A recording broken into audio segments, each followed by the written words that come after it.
আসসালামু আলাইকুম দর্শক।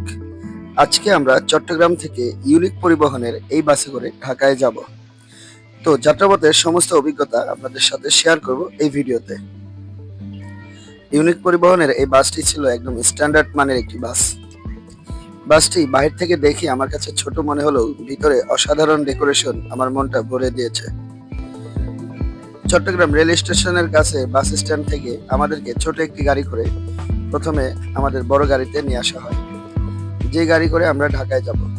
মূলত এখন আমরা ঢাকার উদ্দেশ্যে যে গাড়িটি আমাদেরকে নিয়ে রওনা হবে সেই গাড়িটিতেই আমরা বসে আছি। গাড়িটির ভিতরে খুব সুন্দর, পরিষ্কার পরিচ্ছন্ন এবং স্টাফদের ব্যবহার যথেষ্ট ভালো। তবে গাড়ির গতি ছিল এভারেজ 70 থেকে 75 এর ভিতরে। কোনো রকমের ওভার স্পিডিং এই গাড়িতে আমরা পাইনি।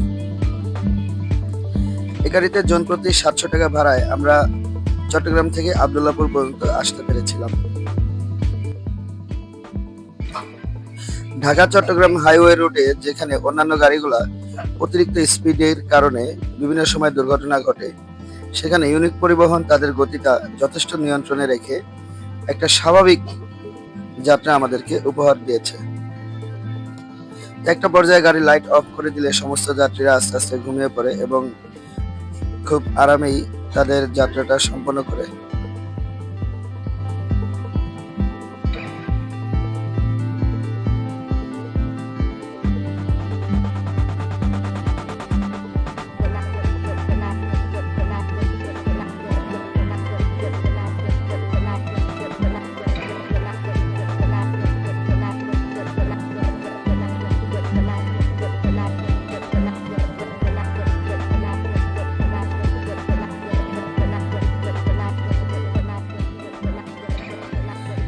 দর্শক, কুমিল্লার একটি হাইওয়ে হোটেলে আমাদেরকে যাত্রা বিরতি দেওয়া হয়।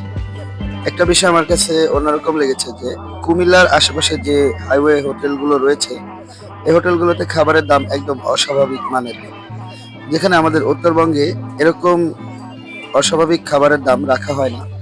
কিন্তু আমি এই যাবৎকালে যতবার চট্টগ্রাম গিয়েছি ততবারই কুমিল্লার যে হোটেলগুলোতে থামানো হয়েছে খাবারের দামগুলো একদম অস্বাভাবিক মনে হয়েছে। তো আপনারা খাবার খাওয়ার আগে যদি এই রোডে আসেন তাহলে খাবার খাওয়ার আগে অবশ্যই দামাদামি করে ভালো মতো নিশ্চিত হয়ে তারপরে এই হোটেলের থেকে খাবার ক্রয় করবেন। তো দর্শক, যাত্রা বিরতি শেষে আবারও আমাদের গাড়িটি যাত্রা শুরু করে ঢাকার উদ্দেশ্যে। তো এভাবে চলতে চলতে হঠাৎ করে আমরা ঘুমিয়ে পড়ি এবং আমাদের গাড়ির যে সুপারভাইজার সাহেব রয়েছে তার ডাকে আমরা ঘুম ভাঙে এবং কিছুক্ষণের মধ্যে আমরা আব্দুল্লাহপুর পৌঁছে যাই। তো আমাদের যাত্রাটা মূলত শুরু হয়েছিল বিকাল 5টা থেকে। শীতকালে 5টা মানে প্রায় সন্ধ্যার কাছাকাছি।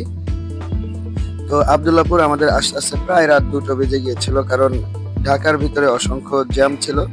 পুরো জ্যাম ঠেলে আমরা আব্দুল্লাহপুর পৌঁছে যাই। তো ওভারঅল এই ইউনিক পরিবহন বাসের যে সার্ভিস আমার কাছে যথেষ্ট ভালো মনে হয়েছে।